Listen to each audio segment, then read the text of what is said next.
Hi folks, today I'm going to be talking again about Comet ISON. Last time I talked about whether or not the comet has a 333-year orbit, which it most certainly does not, but today I'm going to be talking about what its orbital period actually is, if it even has one. There's been some confusion about this because if you go out into the JPL website right now and you look at the Solar System Dynamics page and you look up ISON, it no longer says hyperbolic comet, it simply says comet. If you scroll down to the orbital elements, you see that indeed the eccentricity is now less than 1. The orbital period, which you can now calculate because it is less than 1, is shown to be about 581,000 years. So what's up with that? Did the orbit change? Well, the orbit is constantly changing in the sense that the oscillating elements are not fixed in place. They constantly change with time as the gravity of the planets influence the comet. And in fact, these orbital elements are only valid for a specific point in time, which is defined right here, November 4th, 2013.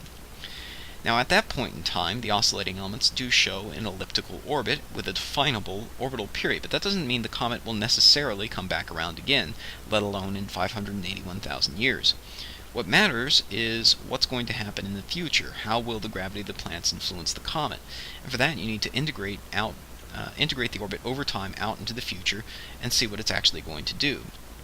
But you can't do that on this page specifically. It's only going to show you the elements for this point in time, which is not even after perihelion. This is pre-perihelion still. So it doesn't really tell you whether or not the comet is truly elliptical or hyperbolic.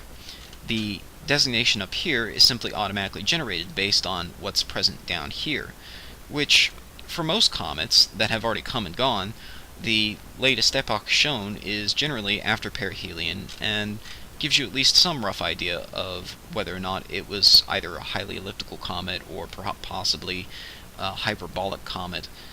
But in this case, we haven't even passed perihelion yet. These elements are still being constantly updated, and the epoch is constantly changing as well as we move forward in time. Now you may be saying to yourself, well, isn't that awfully deceptive? Why would they show us this orbital period if it's not actually 581,000 years?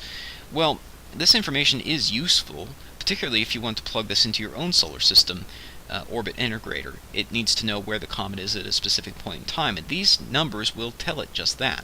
It doesn't necessarily mean it's going to take 581,000 years to go around the sun and come back again, but if you eliminated all the other planets from the solar system and just left just the sun and the comet by itself, these numbers would remain fairly static, and it would have an orbit of about 581,000 years.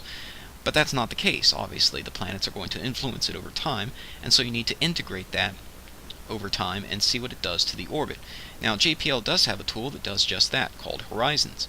And if you use the Horizons Web Interface, you can request the orbital elements of ISON for any given point in time. Now, I've requested them here, starting on November 4th, 2013, and we see that it agrees with the previous page.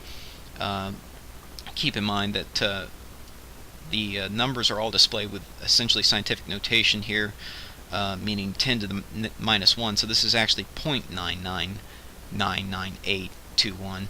And then if you look over time, you see that very rapidly after perihelion, it returns to being greater than 1, and it remains that way over time. And that means that ultimately it's projected to be a hyperbolic comet by JPL. I know it's confusing because down here it's not, but these again are simply the oscillating elements for a specific point in time, and they change very, very rapidly. Especially this number down here, which is based upon the semi-major axis and the eccentricity. Well, these are constantly changing values over time due to the influence of the planets, and so this number changes quite a bit over time. It doesn't take a very big change. It takes a very, very small change when an orbit is this elliptical to produce a very large change in the calculated orbital period. So I'm going to show you a graphical display of this in Universe Sandbox. It's not the best solar system integrator out there for sure, but we've already seen that Horizons, which is a very, very powerful and reliable solar system integrator, does show us that it ultimately becomes a hyperbolic comet. But I'm just showing you this so that you can see how rapidly and how massively these numbers change over time. So you can see here, I've plugged in the approximate orbital elements of ISON. Again, we're not going for super duper accuracy here. That's not really what this program's for anyway. We just want to see in general what kind of influence the gravity of the planets is going to have on ISON. And you'll see that it does indeed become hyperbolic. Now I should note it shows a parabolic eccentricity here, but that's really just a rounding error because the number is so close to 1, it simply displays it as 1, even though the program knows it's not.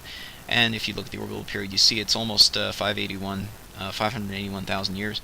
And this is going to change very quickly as soon as I hit play here, and you'll see just how quickly this number actually decreases as it gets closer to the Sun, and then very, very rapidly, right after perihelion, it becomes hyperbolic altogether. All these panels are going to become grayed out.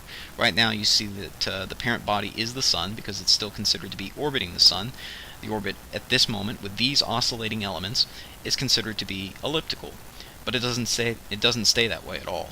As soon as it passes the Sun, it's going to become hyperbolic again. These panels will become grayed out because it's no longer orbiting the Sun. It's considered to be on its own trajectory, hyperbolic, escaping the solar system. And so you'll see that change very quickly, but I want you to pay special attention to the orbital period and notice just how meaningless, effectively, this number really is, because it is such an elliptical orbit, and because the oscillating elements are changing so quickly. This is not fixed at all, and this doesn't really mean that the comet's going to orbit the Sun every 581,000 years. So I'm going to set it here to accelerate to 1 hour per cycle, and it will very quickly go and approach and round the Sun. Again, pay close attention to the orbital period and notice how quickly it changes, and then goes grayed out as soon as it reaches hyperbolic state. So the orbital period is decreasing, decreasing, decreasing as it approaches the Sun, and then it goes around the Sun and is now hyperbolic. So now all these panels are grayed out because they are meaningless, as the comet, it has no definable orbital period. It's now hyperbolic and escaping the solar system.